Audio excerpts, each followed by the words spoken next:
Halo semuanya, selamat datang kembali di channelku. Nah kawan-kawan, pada kesempatan ini saya akan coba berbagi informasi ya terkait PPG guru tertentu, khususnya bagian UKPPG. Nah, jika kalian yang sedang PPG tiba-tiba ya muncul sebuah notif nggak bisa ikut ujian kayak gini, pasti ada yang khawatir kan? Tapi kawan-kawan, sebenarnya kalian nggak usah khawatir.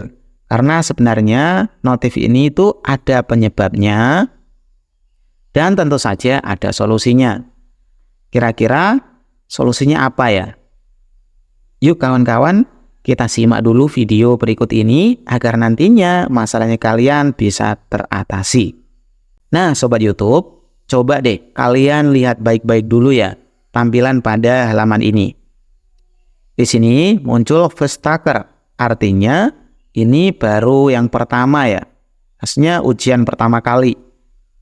Baru ujian pertama saja udah dinyatakan nggak bisa ikut ujian ya. Nah keterangannya gini, UKPPG guru tertentu tahap 2 gelombang 2 tahun 2024. Walaupun notifnya kayak gini, ini bisa saja terjadi pada tahap-tahap berikutnya loh kawan-kawan. Jadi bisa disimak dengan baik ya. Kemudian notifnya itu kayak gini.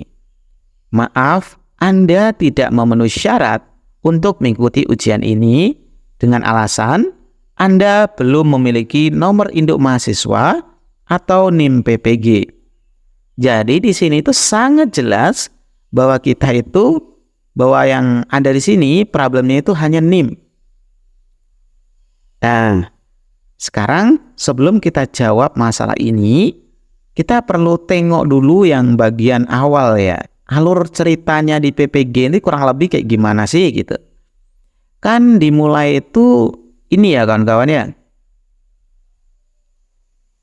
Awal mulanya kan kalian itu terplotting ya.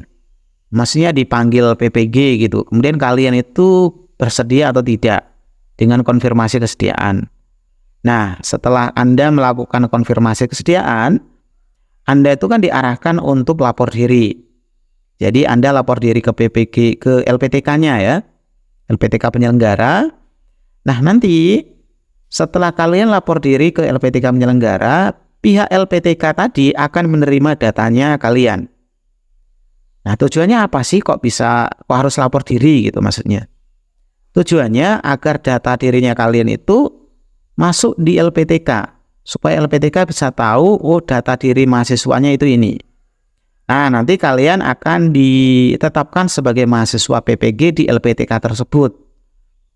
Setelah ditetapkan sebagai mahasiswa, nah konsekuensinya berarti mereka harus memberikan nomor induk mahasiswa, NIM.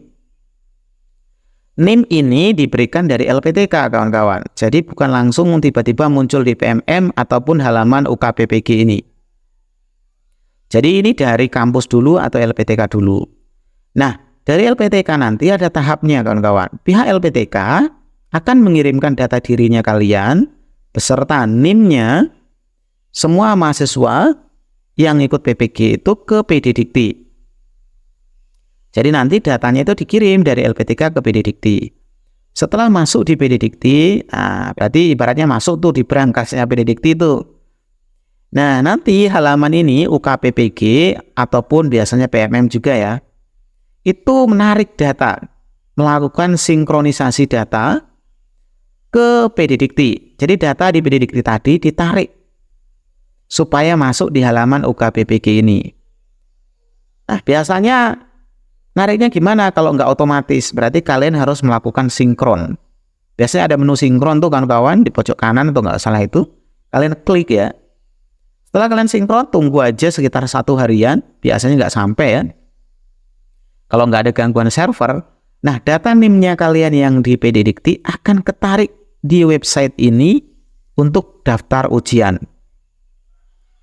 Nah, setelah nanti ketarik, notif ini insya Allah akan hilang atau akan kembali normal. Nah, kalau dirasa kalian masih ragu-ragu dengan alur cerita tadi, kalian gini deh, biar lebih nyamannya, coba tanya ke pihak LPTK atau kampusnya. NIM-nya itu udah ada atau belum itu. Oh, kalau ternyata sudah ada, nah kalian itu nanti tanya apakah sudah dikirim ke bagian PD Dikti. Nah, kalau ternyata sudah juga gitu ya. Nah, berarti tinggal nunggu saja. Tapi perlu dipahami ya kawan-kawan, munculnya notif nggak bisa ujian ini sebenarnya nggak hanya pengaruh NIM saja loh. Bisa berbagai macam. Salah satunya kalau kalian nggak melaksanakan tahapan-tahapan tertentu, seperti mengerjakan modul, ataupun mengirimkan misalkan tugas-tugas yang ada ya, ini bisa saja nanti dianggap kalian belum melaksanakan langkah-langkah tersebut. Ya, jadi ya kalian nggak bisa ikut ujian gitu. Tapi kalau ternyata langkah-langkahnya semua udah dilaksanakan dan udah terkonfirmasi dengan tanda contreng atau warna apa hijau atau biru itu ya, tapi tetap saja kayak gini, berarti ya kemungkinan pada NIM ini gitu. Nah, pada NIM ini kemungkinan besar ya tadi itu problemnya. Jadi selesaikan dulu problem NIM-nya dengan langkah-langkah tadi kawan-kawan. Nah kawan-kawan, jadi kayak gitu ya. Jika kalian memiliki problem terkait NIM, coba deh ikuti urutannya tadi. Apakah dari kampusnya udah dikirim? Kalau udah dikirim, apakah sudah tersinkron? Kalau belum ya silakan sinkron. Kalau ternyata sudah, kalian bisa cek kepada teman-temannya kalian yang mengalami hal yang sama. Ternyata apabila temannya juga mengalami hal yang sama, berarti bukan pengaruh ininya ya, itu pengaruh server. Tapi kalau ternyata cuma kalian sendiri yang mengalami hal kayak gini, nah itu kemungkinan alurnya tadi ada yang belum terlaksanakan. Oke kawan-kawan ya, mudah-mudahan informasi yang sangat sederhana ini bisa berguna dan bermanfaat buat kalian semuanya. Sekian dari kami, semoga bermanfaat kawan-kawan. Assalamualaikum warahmatullahi wabarakatuh.